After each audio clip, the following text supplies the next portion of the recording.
अस्सलाम वालेकुम ख़वातीन व हज़रात, मैं हूं गज़ाल, मेरे साथ हैं अब्दुल सत्तार खान और आप देख रहे हैं समा पॉडकास्ट। और आज की पॉडकास्ट का टॉपिक हमें बताएंगे हमारे अपने अब्दुल सत्तार साहब। जी सत्तार साहब, किस बारे में आज हम गुफ्तगू कर रहे हैं? यार हम पीछे रह गए हैं कि आगे चले गए हैं, ये बताया जाए। हमसे मुराद है कि हम पाकिस्तान में जो रहने वाले हैं वो पीछे रह गए हैं कि आगे चले गए हैं। So Pakistan as a nation itself. यार पाकिस्तान एज ए नेशन का मतलब लोग होता है। कोई दीवार नहीं होती, कोई छत नहीं होती, कोई फर्श नहीं होता, कोई दरख्त नहीं होता, कोई पहाड़ नहीं होता, वो लोग होते हैं। मेरे ख्याल से अगर दुनिया अभी यहाँ पे है तो हम ज़रा अच्छा खासा पीछे इधर नहीं है। तो बहुत सारे मामलों में हम पीछे रह गए और उसका हमें पता नहीं है जो पता होना चाहिए था। बहुत सारे मामलों में दुनिया को हमने पीछे छोड़ दिया और वो कोई इतनी जो दुनिया को नहीं पता, सिर्फ हमें पता है। वो दुनिया को भी नहीं पता, बाकी की पूरी दुनिया को नहीं पता। आप जब एक बात कहते हैं कि सेंसिबल होना बेहतर होता है बजाय इसके कि कोई इमोशनली चार्ज हो। अगर कोई आपकी तरफ आता है, ये कमरे में घुसता है, स्टूडियो में घुसता है कि आपको जो ये कहा है, हमें समझ नहीं आएगी ये क्या कह रहा है, आपको ये कहा है, क्या कहा है भाई, कोई इमोशनली चार्ज है। लेकिन हो सकता है कि जो थर्ड पार्टी देख रही होगी ना, उसको बहुत अच्छा लगेगा। एक बंदा आ गया, मैं कहेगा कि जनाब ये जब आप पॉडकास्ट करते हैं जी तो उंगलियों को ज़रा ऐसे रख लिया करें, हाथ को ज़रा इतना फैलाया करें, इससे आगे ना जाया करें, या आवाज़ आपकी आवाज़ की गूंज इतनी होनी चाहिए, इतनी नहीं होनी चाहिए। ठीक है, हमें वो अच्छा लगेगा, जो देख रहा होगा ना उसको बिल्कुल अच्छा नहीं लगेगा। यही हमारी स्क्रीन का हाल है कि स्क्रीन पे जब हम आते हैं ना तो एक दफ़ा हमने बताना होता है कोई आ गया, क्योंकि जो स्क्रीन को देख रहा होता है, जो टीवी या डिजिटल या व्लॉगर या यूट्यूबर, वो देख रहा होता है जब ये आ गया ना ये कोई बड़ी बात बताएगा, और जो आने वाला होता है वो यही समझ रहा होता है कि जाना वड्डी गल दसनी। अब वो वड्डी गल है कि नहीं है, वो बड़ी बात का कोई वजूद है कि नहीं है, हमने कर देनी है। अगला जो देखने वाला है उसने सच मान लेना। ऐसे ही है। और कोई भी उसको काउंटर चेक नहीं करेगा, वेरीफाई नहीं करेगा कि यार ये हुआ भी है कि नहीं हुआ। तो कह सकते हैं ना कि लेकिन पाकिस्तान आर्चरी में बड़ा आ गया। आर्चरी से मुराद वही तीर फेंकने में, हवा अच्छा, ये में। तीर फेंकने को आर्चरी कहते हैं? जी जी। ये और तरह का तीर है। अगर ऐसी बात होती तो ओलंपिक्स में मेरे ख्याल में ये स्पोर्ट्स है कि नहीं? अगर इस कॉन्टेक्स्ट में, ओलंपिक्स में तो है लेकिन इस कॉन्टेक्स्ट में नहीं है ना। इस कॉन्टेक्स्ट में जब होगा तब तो गोल्ड मेडल भाई। हाँ, तो हमें पड़ोसियों हमें आपको ये समझ लेना चाहिए कि हमने जब तक सेंसिबल नहीं ना होना, और जब तक हम इमोशनली चार्ज अपनी सिचुएशन को, अपनी पोजीशन को हम डाइल्यूट नहीं करते, हम आगे नहीं बढ़ सकते। इमोशनली चार्ज, अब फिल्मों का हम पे असर ऐसा हुआ, चाहे इंडिया की फिल्में हो, क्योंकि वो हम पाकिस्तानी फिल्मों से बहुत ज़्यादा देखते हैं इंडियन फिल्म। ठीक है, वैसे हम बहुत बुरा भला कह रहे होते हैं इंडिया को, लेकिन फिल्म हमने उनकी देख ली। वैसे इंडिया को बहुत बुरा भला कह रहे होते हैं, लेकिन हीरोज हमारे जो फेवरेट हीरो बताए वो इंडियन फिल्म इंडस्ट्री ऐसे ही है। हमारी जो फेवरेट हीरोइंस हैं वो इंडियन फिल्म इंडस्ट्री के हैं। हम वैसे बैठे होते हैं इंडिया नहीं छड़ांगे, फलाना नहीं छड़ाएंगे। कोई हमसे पूछे किसी बाहर का बंदा मुल्क का कि भाई समझ नहीं आती, सबसे ज़्यादा गालियाँ आप इंडिया को देते हो, और सबसे ज़्यादा पसंद आप इंडियन फिल्म के हीरो को और इंडियन फिल्म की हीरोइन को करते हो। समझ नहीं आ रही ये मसला। फिर हमसे मुराद हमारी कौम को इंडियन लीडरशिप से है ना, इंडियन पब्लिक से तो नहीं है। ये अजीब सी बात की लीडरशिप होती है तो बाकी चीज़ें उस तरह की होती हैं। हमारे यहाँ लीडरशिप जिस तरह की रही अब तक, आज के दिन तक, आज के दिन तारीख क्या है? तारीख 24, ये जुलाई है। हाँ जी, जुलाई 2024 तक जो लीडरशिप रही है, बाकी ऐसे ही। और जो बाकी सेगमेंट ऐसे थे, वो क्यों ऐसे थे? क्योंकि लीडरशिप ऐसे थी। तो लीडरशिप और बाकी सेगमेंट में फ़र्क कोई नहीं होता। लेकिन आपको नहीं लगता कि चलें लीडरशिप की एक हो गई, एक आम आवाम की हम बात कर लेते हैं, आवाम की बात कर लेते हैं। पाकिस्तानी अवाम और इंडियन अवाम, उनको आपस में कोई ऐसा सच मसला नहीं है। मसला पॉलिटिक्स में आता है, मसला ये जो हमारा जो भी पॉलिटिकल लैंडस्केप चल रहा है उसमें आता है, लेकिन हमारी बड़ी ज़्यादा चीज़ें बड़ी ज़्यादा सिमिलर भी हैं और हमें कोई ऐसे मसले भी नहीं है एक दूसरे से। यार देखो, एक बात है कि अगर इंडिया का कोई शहर दिखाया जाए और लोग दिखाए जाएं, और पाकिस्तानी कोई शहर दिखाया जाए और लोग दिखाए जाएं, और दोनों को मिला दिया जाए और बाहर की दुनिया को दिखाया जाए, वो यही कहेंगे कोई एक ही शहर होगा, एक ही तरह का शहर लग रहा है, एक ही तरह के लोग लग रहे हैं। है ना, उनको बाद में पता चलेगा ये पाकिस्तान था, ये इंडिया था। हमारी उनकी सिमिलरिटी इस तरह की ज़रूर है, लेकिन दूसरे मामले में जो सिमिलरिटीज़ की बात करते हो ना, कि चीज़ें मिलती जुलती हों, सियासी तौर पे बहुत मैच्योर हो चुके हैं। मैं आज भी पूरे वसूख से कहता हूँ कि इंडिया का जो वोटर है वो as compare to Pakistani voter वो बहुत मैच्योर हो चुका है। उसकी Mature वजह हुए क्या हैं। है? वो 1951-52 1951 से वो वोट डाल रहा है। चलें, अब्दुल सत्तार साहब, आपने बिल्कुल सही कहा कि हमारे इधर कोई ऐसा गुंजाइश नहीं है असल मायनों में डेमोक्रेसी की। तो आप मुझे ये बताएं कि क्या, जैसे हमने पहले पाक भारत बात की, क्या हमारे पाक भारत के जो ताल्लुकात हैं उनकी बेटरमेंट की कोई गुंजाइश है? यार बेटरमेंट की जब कभी भी हुआ है, यूं ही हुकूमतें दोनों मुल्कों की, पाकिस्तान और इंडिया की हुकूमतें एक दूसरे की तरफ सिरकती हैं, उसी तरह दोनों मुल्क के रहने वाले लोग भी सिरकते हैं। ऐसे ही है। ये अजीब सी बात है।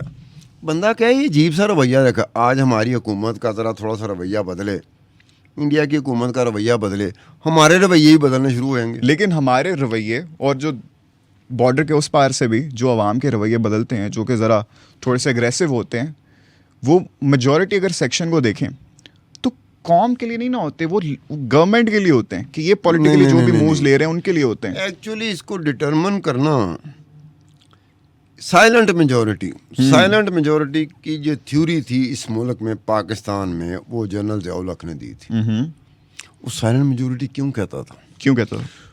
हर तरफ से आवाज़ आ रही थी कि ये डिक्टेटर है, ये फौजी डिक्टेटर है। रात के अंधेरे में इसने जुल्फ़िकार अली भुट्टो को रिमूव किया, कब्ज़ा किया हुकूमत पे, जैसे होता है फौजी डिक्टेटर कब्ज़ा करता है हुकूमत पे। ठीक है।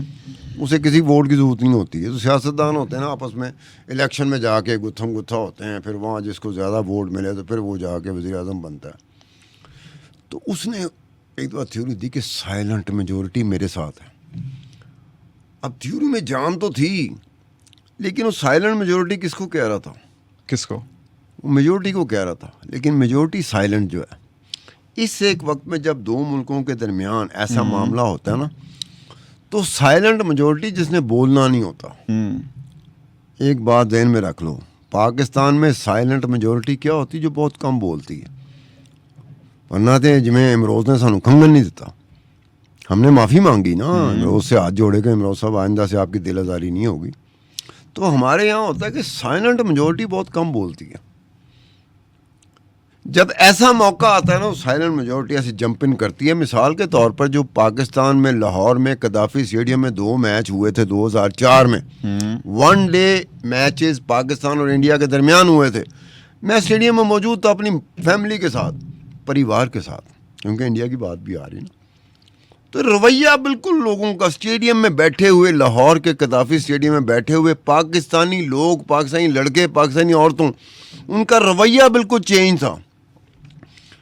वो सचिन तेंदुलकर के लिए भी सपोर्ट कर रहे थे। मेरे ख्याल से अभी भी ऐसे वो ये जो धोनी था, धोनी के लिए कर रहे थे। अब धोनी के लिए को प्ले कार्ड लोगों ने, जो इंडियन सपोर्टर थे, उन्होंने किए हुए थे कि उनके बालों के ऊपर बात आ रही कि धोनी लंबे बाल थे, तो कहता बाल कटवा दो। जनरल परवेज़ मुशर्रफ मेहमान ख़ुसूसी था, वो आया जब मैच ख़त्म हुआ, वो आया, वो बात करता, पूरे इंडिया पाकिस्तान में वो टीवी पे आपको नज़र आएगा, आज भी जाके देखें। वो क्या कह रहा था? वो कह रहा था कि मैंने एक प्ले कार्ड देखा जिसमें धोनी को कह रहे थे लोग कि बाल कटवा लो। मैं अब धोनी को कहूँगा, रिक्वेस्ट करूँगा कि तुम बालों के साथ अच्छे लगते हो। इंटरेस्टिंग। अब ये बात तुम देखो कि जब रवैये बदलते हैं तो कैसे बदलते हैं। मतलब मेरा जो परिवार था, मेरी जो फैमिली थी, मेरी बीवी, मेरे बच्चे मेरे साथ थे, इन्होंने क्या किया? Everyone, almost everyone, flag, India का फ्लैग, पाकिस्तानी फ्लैग, दोनों तरफ। Very wholesome. ये हुआ था। जब हम मैच ख़त्म हुआ तो गाड़ी हमने कहीं खड़ी की हुई थी, हमने कहा रश बड़ा होगा, तो एक जगह से ड्रॉप हुए थे, वहाँ से पैदल गए थे कदाफी स्टेडियम। तो जब हम वापस जा रहे थे ना, गाड़ियाँ रुक रही थी हमारे लिए।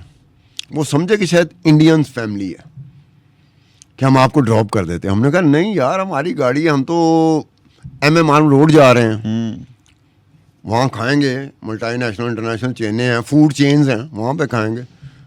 तो जब हम उस फूड चेन में पहुँचे, मल्टी नेशनल इंटरनेशनल, तो खाना खाने लगे, जब हम खाना खा चुके, जब हमने बिल देना था तो उन्होंने कहा ये आपका कोई बिल नहीं है। हमने कहा केड़ा सानू देख के आया। ये 2004 की मैं बात बता रहा हूँ, ठीक है। मैं उस वक्त टीवी पे नहीं था, मैं जर्नलिस्ट था। मैं कहा ये क्या रही, किसने दिए हैं पैसे? तो फ्रंट एग्जीक्यूटिव मैनेजर आया, ये बड़ी फूड चेन की मैं बात कर रहा हूँ, ठीक है। एमएम रोड की, वो आया। उन्होंने कहा सर हम आपसे पैसे नहीं लेंगे। मैं कहा क्यों नहीं लोगे? कहना सर आप इंडियन आए हुए हैं, ज़रा मैच देखने आए हुए हैं, तो ये हमारी तरफ से। वो मैंने कहा हम पाकिस्तानी है। वो समझा शायद पैसे देने के लिए पाकिस्तानी बन रहे। बाकायदा 2-4 मिनट बहस हुई है उसके साथ कि नहीं जनाब हम पाकिस्तानी ही हैं। वो अंदाजा करो कि किस लेवल पे बात चली है। वो पैसे नहीं ले रहे थे कि आप इंडियन हो। मेरे ख्याल अब से ये बात जो है ना, ये कहने वाली यही है कि आज के दिन भी यहाँ जो वज़ीर आज़म बैठा हुआ है, यहाँ जो सियासी जमात की हुकूमत है, इंडिया में जो वज़ीर आज़म बैठा हुआ है, इंडिया में जो सियासी जमात की हुकूमत है, ये आज ऐसे हों तो आप देखना लोग ऑटोमेटिकली आपको नजर आएंगे एक दूसरे के करीब हो। लेकिन सत्तार साहब अभी भी अगर चैंपियंस ट्रॉफी में इंडियन टीम यहाँ पे आती है, जो कि अभी बड़े ज़्यादा प्लेयर इस पे आवाज़ भी उठा रहे हैं और भी बिला वजह कॉन्फ्लिक्ट भी उठा रहे हैं, हम नहीं चाहेंगे, सिक्योरिटी रीजंस हैं, दिस एंड दैट, लेकिन अगर वो आती है तो आई एम प्रिटी श्योर कि आज भी इनको वैसा ही वेलकम मिलेगा और हम सब की तरफ से जो हॉस्पिटैलिटी मिलेगी, और अगर हमारी टीम उधर जाती है तो ऐसे ही होगा। तो वही बात आ गई ना कि अभी भी जज्बात और फीलिंग जो मेजॉरिटी पब्लिक है उसकी एक दूसरे के लिए तो सही है। हमें फ्यूचर में ज़रा टूरिज्म ऐसे ज़्यादा बढ़ता हुआ नज़र आता है। बात करता हूँ कि मैं भी जब एक दफ़ा इंडिया गया था ना, तो मेरा टूर लंबा था, कोई 1 महीने में रहा था। यार मैं जर्नलिस्ट ज़रूर था, उनको पता था जर्नलिस्ट है, कुछ जगहों पे नहीं पता था कि ये जर्नलिस्ट है, लेकिन मुझे ऐसे महसूस हुआ उस महीने के दौरान शायद मैं कोई वीआईपी तो नहीं हुआ। जब मैं पाकिस्तान में लैंड कर रहा था, जहाज़ से उतर रहा था, तो मैं पहली कोशिश यही थी कि भाई सतार खान अब तू वीआईपी नहीं है, अब तू वापस पाकिस्तान आ गया। यानी कि मैं इंडिया में मुझे ऐसी ऐसी जगह पे वीआईपी प्रोटोकॉल के मैं खुद हैरान होता था। अब मैंने यहाँ पे घोड़े रखे हुए थे लाहौर रेस क्लब में, तो मैंने कहा मैं दिल्ली जा रहा हूँ तो दिल्ली रेस क्लब भी जाऊँगा मैं। तो मैंने एक रेफरेंस पाकिस्तान से लिया, मैं कहा तेरे वहाँ पे दोस्त होंगे, ज़रा कह देना, ज़रा मैं जाके देखना चाहता हूँ दिल्ली रेस क्लब। ठीक है। उसने फ़ोन कर दिया किसी को, और जिसको फ़ोन किया उसका नंबर मुझे दे दिया, मेरा नंबर उनको दे दिया, इंडिया का। पाकिस्तानी नंबर वहाँ नहीं चलता, तो हमें इंडिया का नंबर, तो उनके पास तो इंडियन नंबर थे। वो बेदी साहब थे, वो दिल्ली रेस क्लब के चेयरमैन थे, chairman president Delhi race club. उनका फ़ोन आया, कहना फलाने बंदे ने ਤੁਹਾਡਾ नंबर, पंजाबी में बात कर रहा था। बेदी साहब सरदार जी थे, सिख थे। वो पहली बात उन्हें कहा लाहौरों आ रहा है, खान हैगा भावें, गल पंजाबी च करनी। बेदी साहब ने पंजाबी में बात की, मैं खुश हो गया, मैं कहा बड़ा खुला डुला, और सदर है दिल्ली रेस क्लब का सदर, मतलब है कि दिल्ली रेस क्लब का सदर का मतलब क्या है कि उतली को क्लास हैगी बहुत बड़ी। वो आया तो उसने मुझे कहा कि आपने, अशोका होटल में मैं ठहरा हुआ था दिल्ली में, तो एक संडे को रेस थी 2000 गिनी, तो उसका फ़ोन आया। मैं कहा जी मैं अशोका होटल में ठहरा हूँ, मैं अपना गाड़ियाँ जितनी मर्जी मैं चाहूँ मैं हायर करवा सकता हूँ, मैं पैसे दे रहा हूँ, तो मैं आ जाऊँगा। उन्होंने कहा नहीं जी मेरी गाड़ी आएगी। अब जब बेदी साहब की गाड़ी आई तो वो लिमोजोन थी, मर्सिडीज़, ठीक है, 3 डोर 6 डोर क्या कहते हैं वो गाड़ी, शोफर ड्रिवन। बाहर मुझे ऐसे पुरतपाक किस्म का एक ड्राइवर ने आगे मेरी दरवाज़ा खोला, वो समझे कि कोई राजा महाराजा जा रहा है। अशोका होटल में ऐसी ट्रीटमेंट मिल रहा था, मैं कहा गड्डी ने मैनू राजा महाराजा बनाता। मैं ही भाई जी लोगों को ऐसे नहीं किया कि उस मैं नहीं गा, वो समझे शायद ये वेव कर रहा है, बिल्कुल वो वेव का मुझे इशारा करे। मैं कहा यार मैं कुछ और समझा रहा हूँ, ये वेव का इशारा कुछ और समझ रहे हैं। मैं गड्डी में बैठ गया, उधर गया तो बेदी साहब मुझे ले गए स्टूवर्ड रूम में। अब स्टूवर्ड रूम में लोग बैठे हुए हैं, वो मैं अंदर घुसा हूँ, सारे खड़े हो गए। मैंने कहा आज के दिन के चीफ गेस्ट अब्दुल सत्तार खान है। दिल्ली रेस क्लब में 2000 गिनी हो रही है, चीफ गेस्ट कौन है? अब्दुल सत्तार खान, जिसे एक दिन 1 घंटा पहले, आधा घंटा पहले पता ही नहीं है कि वो चीफ गेस्ट बन जाएगा। वो मैं क्या, जब पहली दफ़ा उन्होंने तारफ़ कराया ना बेदी साहब ने, वहाँ तारफ़ कराने का अपना अंदाज़ था।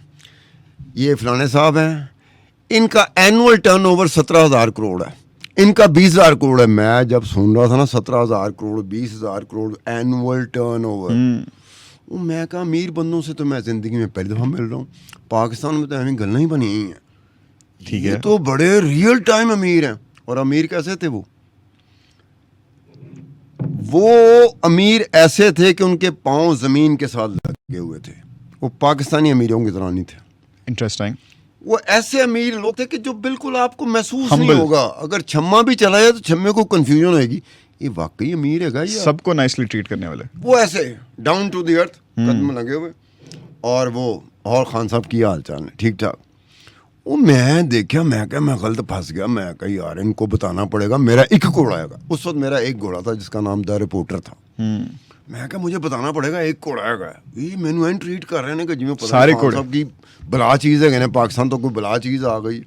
उनको नहीं पता था पत्रकार है, वहाँ जर्नलिस्ट को पत्रकार कहते हैं। बिल्कुल। उनको नहीं पता था। आपका ये काम है गज़ाल, आपके पास पॉडकास्ट की एक अहम जिम्मेदारी आपको मिली।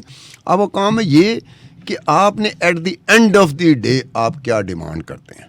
हमसायों के साथ ताल्लुकात ठीक किए बगैर दुनिया का कोई मुल्क तरक्की कर जाए तो ये बहुत ही अजीब सी बात समझी जाती बड़ी है। अजीब सी। हमसायों के बगैर, उनके साथ ताल्लुकात ठीक किए बगैर ये ना सोचना कि हम तरक्की कर सकते हैं। और वक्त के सपोर्ट के बगैर भी। वक्त की बात करते हैं, वक्त हमारा हाँ, खत्म हो हाँ, गया। वक्त ने कहा है कि यहीं पे आज की पॉडकास्ट का फुल स्टॉप लगा दिया जाए। और जाते जाते जैसे सरदार साहब ने बात की कि बिल्कुल यार वहाँ के लोग इधर आएँ या इधर के लोग वहाँ जाएँ, जो हॉस्पिटैलिटी और जिस मोहब्बत से एक दूसरे का इस्तकबाल करते हैं, ख्याल रखते हैं, वो वाकई लाजवाब है। और मेरी भी ख्वाहिश है, सरदार साहब तो होके आ गए हैं, ये सारा ट्रीटमेंट उन्होंने ले लिया हुआ है, एक्सपीरियंस कर लिया हुआ है। मेरी भी ख्वाहिश है कि किसी दिन मैं भी वहाँ पे जाऊँ, क्योंकि ये जितनी भी कशीदगी है, ये सब कुछ जो भी है ना नेगेटिविटी, ये पॉलिटिकल फ्रंट पे ही है। लोगों के आपस में ख्यालात बड़े ही अच्छे हैं।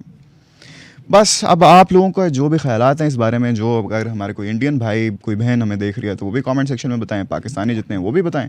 बाकी आपसे मुलाकात होगी द नेक्स्ट एपिसोड। तब तक के लिए अल्लाह हाफिज़।